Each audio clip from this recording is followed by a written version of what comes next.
자, 여러분, 김밥은 믿음직스럽죠? 재료를 한눈에 볼 수 있어 예상 밖의 식감이나 맛에 놀랄 일이 없기 때문이죠. 그런데 가격을 보면 섭섭하네요 정말. 김밥만 섭섭한 게 아닙니다. 카드 긁을 때마다 심장이 얼마나 빨리 뛰는지 분당 심박수를 재봐야 될 판입니다. 물가가 미쳐 날뛰고 있는 와중에 내년도 최저임금이 9,620원으로 정해졌습니다. 월급으로 따지면 200만원도 넘는 돈인데요. 이만하면 제법 성공한 인생을 살 수 있는 걸까요? 최저임금 받고 서울에서 어떻게 사냐.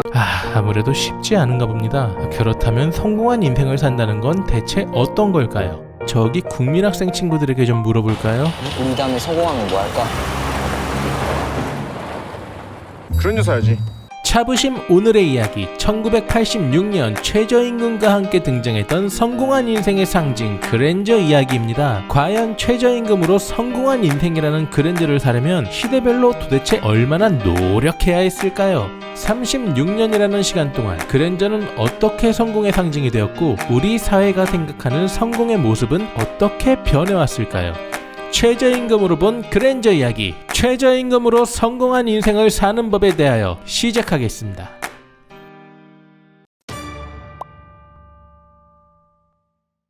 세상에 꺾일 때면 술 한잔 기울이며 치맥과 함께하기 좋은 자동차 얘기 차부심.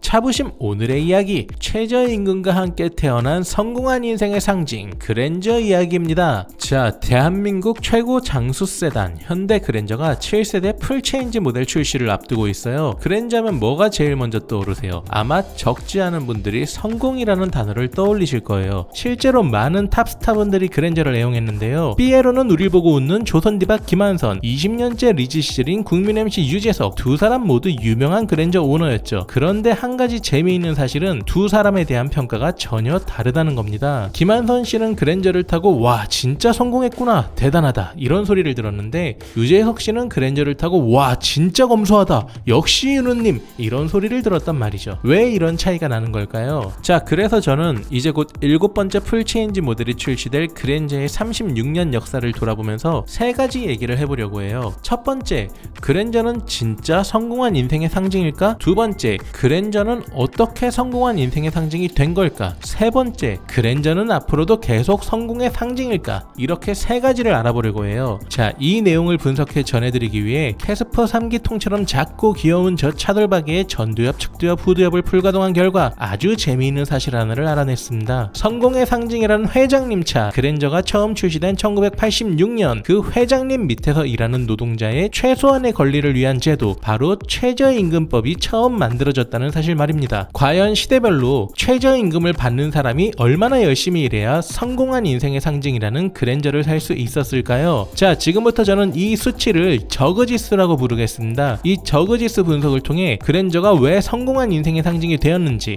맨 처음 그랜저가 등장했던 1986년으로 돌아가 보겠습니다. 자, 지금부터 브레이크 없이 노빠꾸예요. 꽉 잡으세요. 알잖아.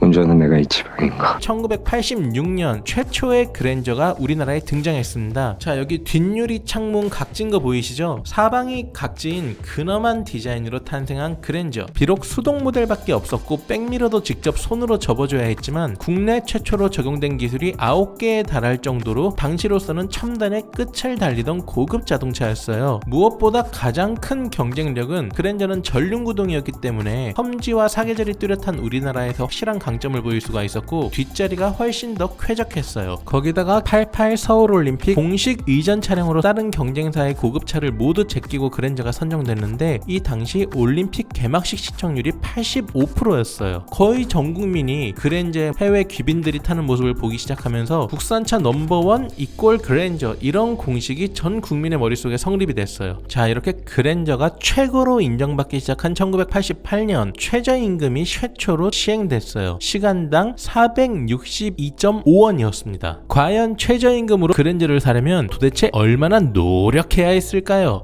88년 기준 저그 개수는 38,702시간에 달했습니다. 하루 8시간 일하는 기준으로 13년하고 3개월 동안 하루도 안 쉬고 일해야 제일 싼 깡통 갓그랜저를 살 수 있었던 거예요. 자, 그런데 당시 그랜저의 할부 기간은 고작 36개월에 불과했어요. 그렇기 때문에 6급 공무원이 그랜저를 타고 다닌다는 이유 하나만으로 뒷돈 받아 처먹은 게 분명하다, 이런 기사까지 있어요. 당시 인식으로 그랜저는 6급 공무원이 정상적 일반적인 방법으로는 죽었다 깨어나도 못할 차로 여겨졌던 거예요. 이 당시 실제로 그랜저는 하나의 사회적 신분이었습니다. 그랜저를 타는 사람과 그랜저를 타지 않는 사람은 확실한 차별 대우를 받았어요. 대표적인 피해자가 현대그룹의 정주영 회장이었습니다. 자, 원래 그랜저를 타고 다니던 정주영 회장은 정계에 진출하면서 이미지 관리를 하기 위해 한 급 낮은 소나타로 차를 바꿨는데요. 그랜저를 타고 다닐 때는 국회에 아무 문제 없이 출입이 되다가 소나타로 차를 바꾸자마자 어딜 감히 들어오냐며 입구에서 뺀찌를 먹었던 거예요. 정주영 회장조차도 그랜저를 안 타고 다니면 높으신 분 취급을 못 받았던 거예요. 사정이 이렇다 보니까 당시 이른바 높으신 분들은 그랜저를 못 구해서 안달이었고, 당시 최고 인기 가수였던 김한선 씨가 그랜저를 타고 가다가 버스와 정면 충돌했는데도 큰 문제 없이 복귀하면서 야, 그랜저가 진짜 튼튼하구나, 사람들이 그랜저를 더욱더 동경하기 시작했습니다. 현대도 이런 점을 포착하고 92년 뉴 그랜저가 등장했습니다.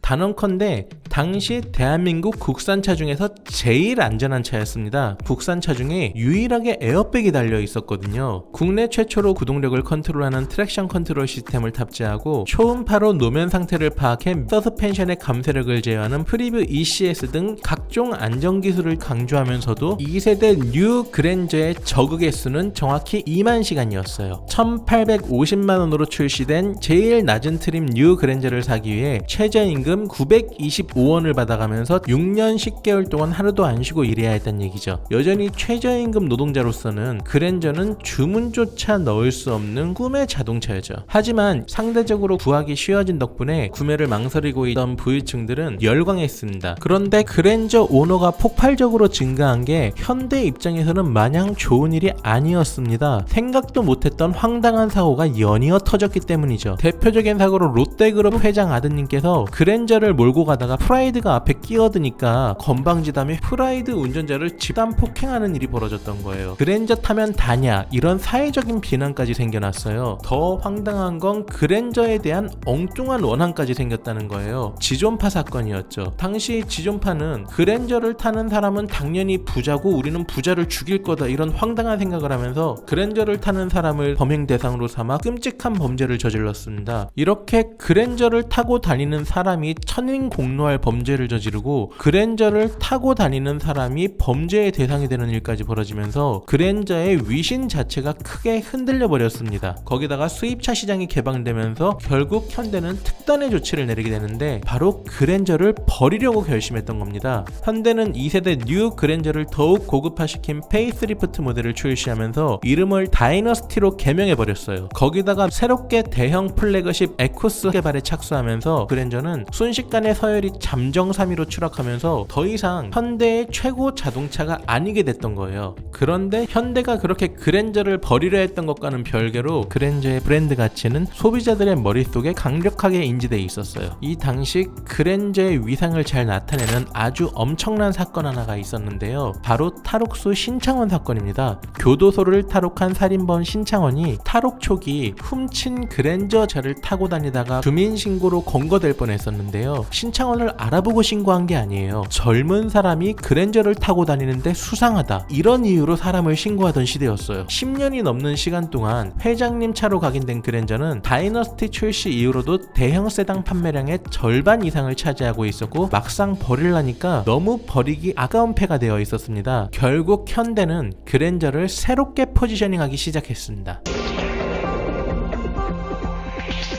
내가 이끌어가는 세상 그랜저 XG.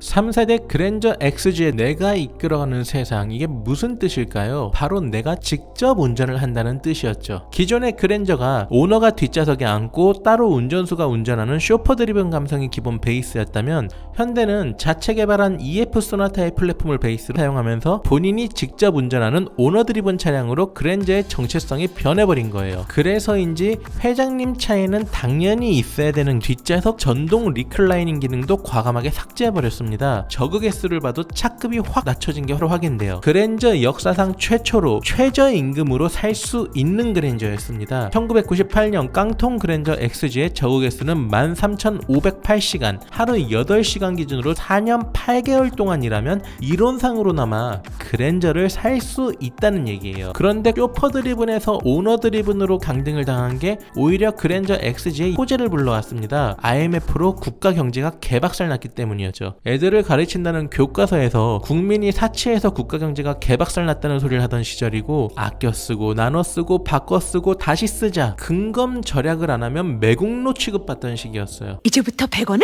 1000원처럼 쓴다. 내가 똑똑해야 경제를 살리지. 그렇기 때문에 운전기사를 따로 고용해서 뒷좌석에 앉는 회장님 차를 사서 끌고 다닌다는 건 진짜 회장님이 아니고서야 돈 다는 개쌍욕 먹을 각오를 해야만 했습니다. 자, 그런데 그랜저 XG는 이제 자기가 직접 모르는 오너 드리븐 차가 되었단 말이죠. 하지만 왕년에 회장님 차 소리 듣던 그랜저의 품격을 모조리 내려놓은 건 아니었어요. 이거 문짝에 프레임 없애면 어때?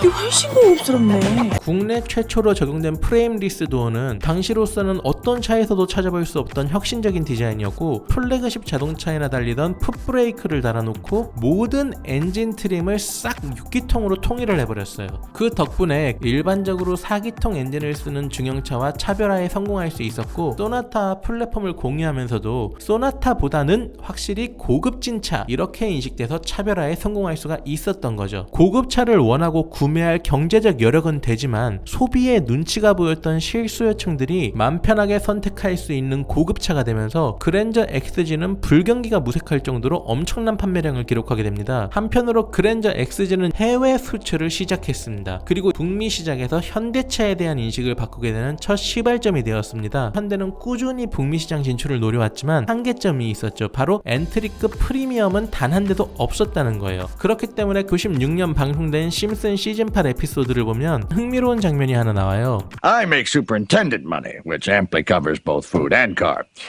Holy jumping Caesar's catfish! My H has been stolen! What's the point of having a Honda if you can't show it off? Sir, if you'll just stop yelling at me, I'm sure I can find a replacement. 한마디로 현대는 혼다 미만 잡스런 자동차 취급을 받았던 겁니다. 하지만 그랜저 XG가 북미 엔트리급 시장의 도전에 길을 닦아놓은 덕분에 현대가 북미 시장의 플래그십 라인업 제네시스를 성공적으로 런칭하는 초석이 된 거죠. 자, 이렇게 그랜저가 북미 시장을 꿋꿋이 개척해 나가는 동안 우리 국민들도 IMF를 헤쳐나가고 있었습니다. 땀 눈물로 세계에서 가장 빨리 IMF를 졸업하는 기록을 남겼습니다. 경제가 회복되면서 최저임금과 가처분 소득도 가파르게 상승했죠. 하지만 이때를 기점으로 상위 20%의 소득은 더더욱 증가하면서 대한민국의 양극화는 브레이크 없는 폭주를 시작합니다. 당시에 생겨났던 말이 거품 소비라는 신조어였습니다. 그리고 그랜저 XG는 그 거품 소비의 대상으로서 톡톡히 재미를 보며 무려 30만 대 이상 판매를 하는 대기록을 세웠습니다. 하지만 역설적이게도 그랜저가 시장에서 잘 팔리면 팔릴수록 그랜저의 희소 가치는 떨어지고 있었고, 이건 현대 입장에서 양날의 칼과도 같았습니다. 과거 각 그랜저 시절에 최고급 쇼퍼 드리븐 자동차로서의 권위와 상징성은 점점 옅어지고 있었죠. 현대는 그랜저의 진로를 확실히 정해야만 했습니다. 현재 진행형인 대중적인 인기에 집중할 것이냐, 아니면 과거 명품으로서의 위엄을 되찾을 것이냐, 양립되지 않는 두 선택지 사이에서 현대는 기막힌 묘수를 찾아냈습니다. 자, 흔히 진짜 부자